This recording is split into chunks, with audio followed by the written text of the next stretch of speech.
Hi guys, welcome back to my YouTube channel. My name is Melissa, and if you're new here, welcome to my channel. If you're new here, welcome to my channel where I speak about different topics in my channel.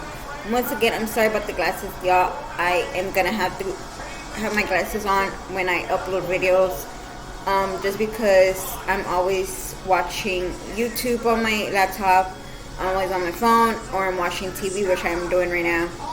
Hopefully y'all won't be able to hear it.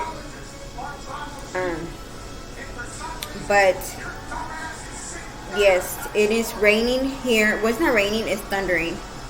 So I don't know if y'all gonna be able to hear it, because where I live it's just, you never know.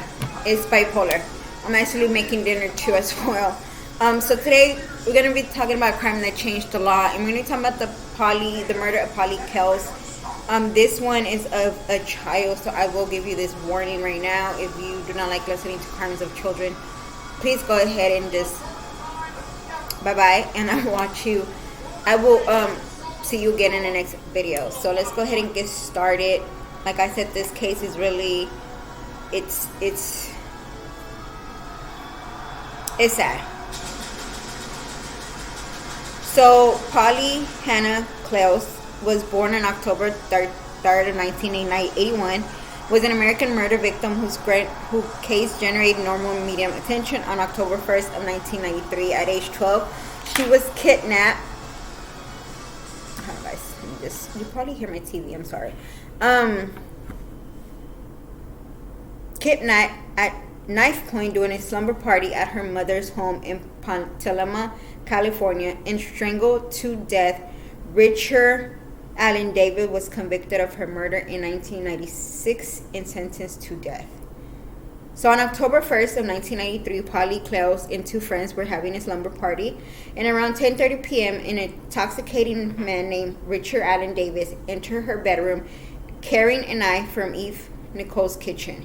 He told the girls that he was there to do no harm and was only there for money. Davis tied up both of her friends, pulled pillowcases over their heads, told them to count to 1,000.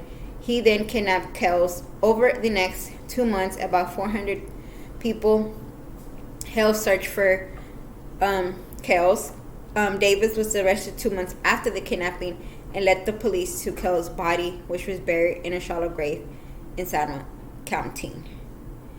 After a long and tumultuous trial, Davis was convicted on June 16 of 1996 of first-degree murder with foul play, special circumstances, robbery, burglary, kidnapping, and attempt law act on a child, and Kells' death. At San Jose Superior County jury returned a verdict of death at his formal sentencing.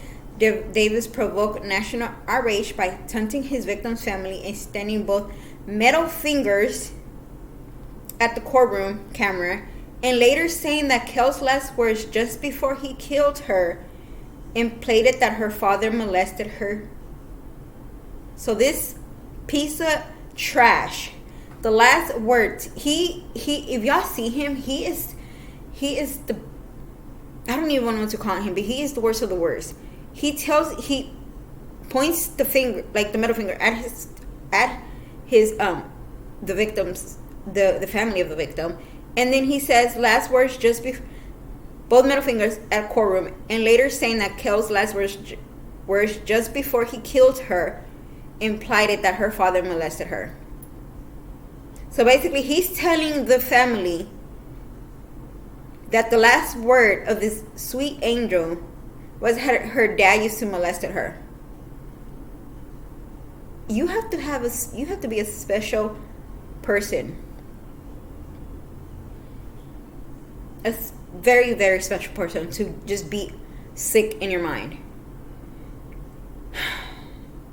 Judge Thomas Hastings then formally sentenced Davis to death, telling Davis that his conduct in the courtroom made the decision to pass the death sentence significantly easier.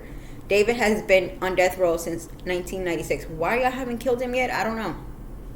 Y'all should have been done that.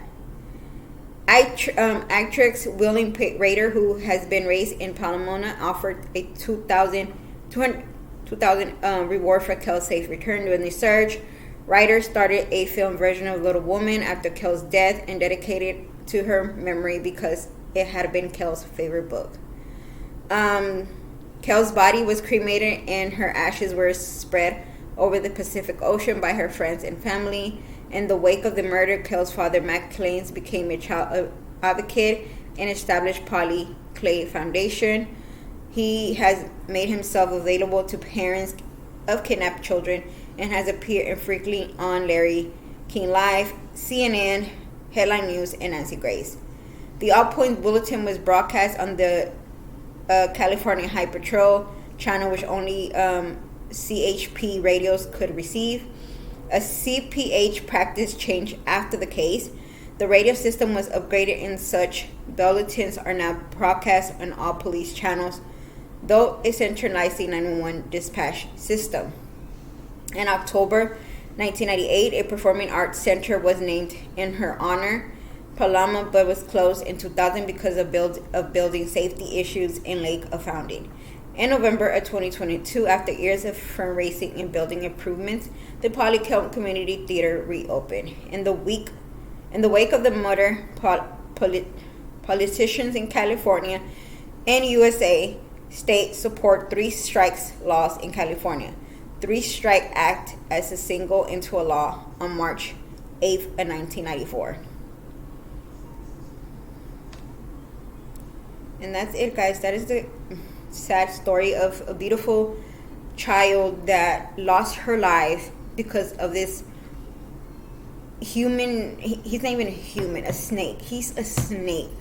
The 3 law basically means he should have never been out of prison. He is a disgusting person. He's the lowest of the lowest, and he should have never been out of prison. I think he's been in and out of prison for robbery and other things. I'm not gonna look for his name, and I'm not gonna give him this platform because this video is not about him. It's about Polly and how sick of a. It's just like, what? Like, I don't get it. Like, why would you sit there and tell your parents? I mean, not your parents, the victim's father. Oh, the last thing that your daughter said was that you raped her? Like, y'all can go ahead and look for him, but I'm not giving him that. I'm not giving him the satisfaction. Like I said, this video is about her and her only. But the law that changed was basically when this situation happened, only police that were in that area were the only ones that were able to hear the radio. So say that he had, God forbid, he would have taken him to another whole county or country, the police officer from other countries or county would not be able to hear it because they wouldn't have that ability to hear that hear that she's missing. So that's what it means when they changed the law. When that happened, now if you go missing in California, well, guess what? The detectives in Houston or the cops in everybody's gonna be around the world that you're missing, if that makes any sense. And it sucks, and it's so crazy because she was kidnapped from her own bedroom, a place that she's supposed to feel safe and feel protective, and in front of her friends. And I really do hope that her friends are okay, and I hope that they got some type of help, and I hope that they don't blame themselves for what happened to her. And I hope that they're doing good, I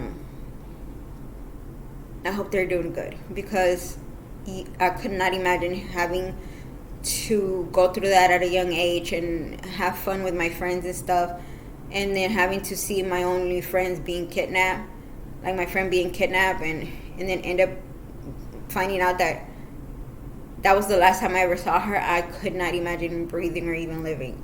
So that is just, it breaks my heart, and I hope that Polly is resting in peace, and let just resting in peace. And I know she's looking over her family and her friends, and I know that she knows that he's where he belongs, and she doesn't have to worry, because he won't go to heaven. Once this dirt bag of a person dies, he will not go to heaven. Polly is going to be protected by God, and he is going to go where he belongs, and that's hell, because that's where he belongs. But yeah, guys, that is it for today's video. I hope you have a wonderful Saturday. Be careful out there. Do not drive if it rains. Do not drink and drive. And just take care of yourself. Bye.